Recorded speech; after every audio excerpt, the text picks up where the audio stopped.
Yevrounion onkoklinikamiz Germaniya bilan birgalikda hamkorlikda ish olib boradi.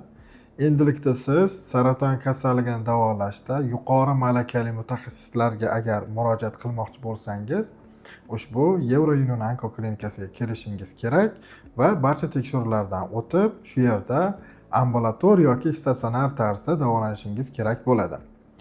Onkologik kasalliklarni davolashda bilasiz, dorilari juda ham qimmat turadi, ayniqsa immunoterapiya va target terapiya dorilari. Bir kurs immunoterapiya kursini olish $2500 turadi.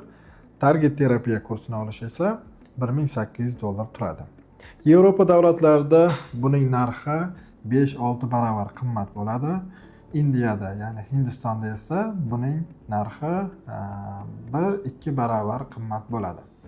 Bizdagi qulayliklar va yaxshi mutaxassislar asosida davolanishni istasangiz, bu yerda ham narx arzon, ham qulay sharoit va ishonchli dorilardan foydalaniladi. Bemorlarni shaxsan o'zim Bekzod Botirush, onkolog, target terapevt, immunoterapeut qabul qilaman.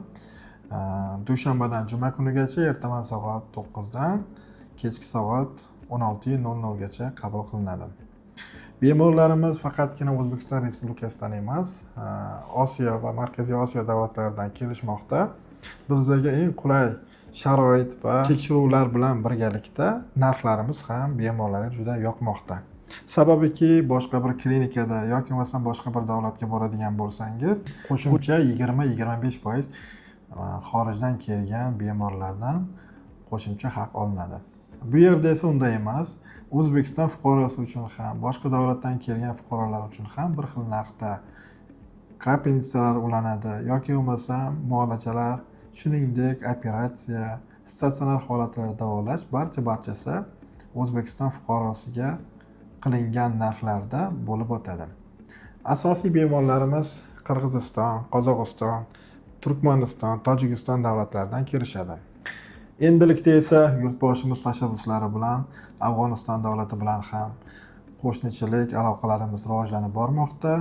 Afg'onistondan ham bemorlarimiz kelishni boshladi. Saraton akademiyasida ham tabiiy, ham tibbiyot usulida saraton kasalliklari, qandli diabet, jigar sirrozi, gepatit kasalliklari va davosi topilishi qiyin bo'layotgan og'ir kasalliklar ham davolanmoqda. Saraton akademiyasi Yevrounion onkoklinikasi qoshida hozirda O'zbekiston Respublikasi Namangan viloyatida onkologiskiya sanatoriya tashkil etildi. Bu yerda siz kun davomida 8-10 mahal saratonga qarshi damlamalar, tabobat mahsulotlari, shuning bilan birgalikda kun davomida 5 mahal dorivor sho'rvalardan iste'mol qilib, saraton kasalligida immunitetni oshirish hisobiga yaxshi natijalarga erishishingiz mumkin. Agar siz onkologiya sanatoriyasida davolanishni istaydigan bo'lsangiz, Yevrounion onkoklinikasiga kelib, bu yerdan направление olishingiz kerak. Bu yerda sizni to'liq tahlildan o'tkazib, immunoterapiya yoki bo'lmasam target terapiya kapelnitsalarini qabul qilganingizdan so'ng oraliq masofa 21 kun yoki bo'lmasam 14 kun bo'lganligi uchun onkologiya sanatoriyasiga borib, shu oraliqda qo'shimcha immunoterapevtik lecheniyalarni qabul qilishingiz mumkin. Saraton kasalligini 1, 2 va 3, 4 bosqichlarda ham davolash mumkinmi? Da, albatta mumkin. Saraton kasalligini davolash uchun birinchi navbatda kasallikning genetikasi, immunohistoximiyasini tekshirishimiz kerak va qaysi dori saraton kasalligini davolashi to'g'risida biz to'liq muhokamadan o'tkazib, yechimini topamiz va shuning bilan birgalikda target terapiya yoki immunoterapiya asosida kasallikni davolash mumkin. Avvalgidek faqatgina kimyoterapiya, operatsiya yoki bo'lmasa lutchovoy terapiya orqali davolash avvalgi zamonlarda qolishni boshlamoqda. Endilikda Yevropa davlatlarida yevropeyskiy yangi dorilar chiqmoqda. Saraton kasalligini kimyasiz ham davolash yo'lga qo'yilmoqda.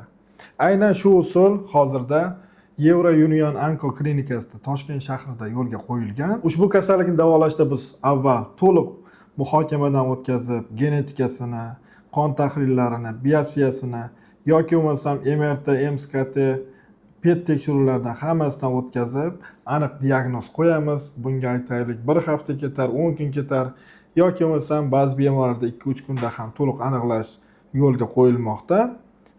Barcha genetik tekshiruvlar Turkiya davlatida tekshirtirib olib kelinadi va to'liq diagnoz qo'yilgandan so'ng saratonni hattoki 4-bosqichda ham davolash mumkinligini isbotlamoqda. Mana avvalgi videolarimizda Doktor Behzod TV YouTube kanalida ko'rib borayotgan bo'lsangiz, saraton kasalligini 4-bosqichdan sog'aygan 30 dan ortiq bemor intervyu bergan, lekin sog'ayganlar soni 1000 dan ortiq. Har bir bemor o'zicha video bermaydi. Nega? Chunki uning yaqin qarindoshi, qo'shnisi, yaqinlari bilishni xohlamaydi. Shuning uchun hammasi ham intervyu beravermaydi. Aniq to'liq ma'lumotga ega bo'lishni istasangiz, Saraton akademiyasi Euro Union Onko klinikasiga kelishingiz kerak va barcha tekshiruvlardan o'tib, aniq diagnoz qo'yib, saraton kasalligidan xolis bo'lishingiz mumkin.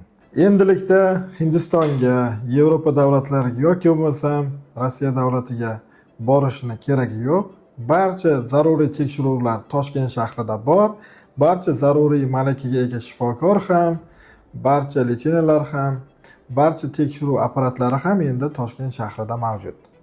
Euro Union Onko klinikasiga kelib, barcha tekshiruvlardan o'tib, shu yerda saratonning barcha bosqichlarida to'liq davolanish yoki bo'lmasam saraton kasallik o'sish protsessini to'xtatish imkoniyatiga ega holatda sizga yordam beramiz.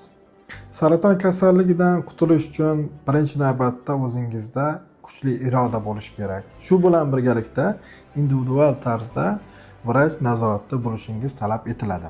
Endilikda siz 30 ming, 40 ming dollar sarf qilib Yevropa davlatlariga, Hindistonga yoki Rossiyaga borib davolanishga zarurat bo'lmaydi. Toshkent shahrida endi barcha dori-darmonlari shu yerga keltirilmoqda. Shu bilan birgalikda germaniyalik professorlar bilan hamkorlikda biz ishlaymiz. Barcha kasallik xulosalaringiz Germaniyaga yuboriladi. Euro Union Onko klinikasi Germaniyadan Berlin shahrida joylashgan onkologiya Berlin klinikasi bilan hamkorlikda ish faoliyatini olib boradi.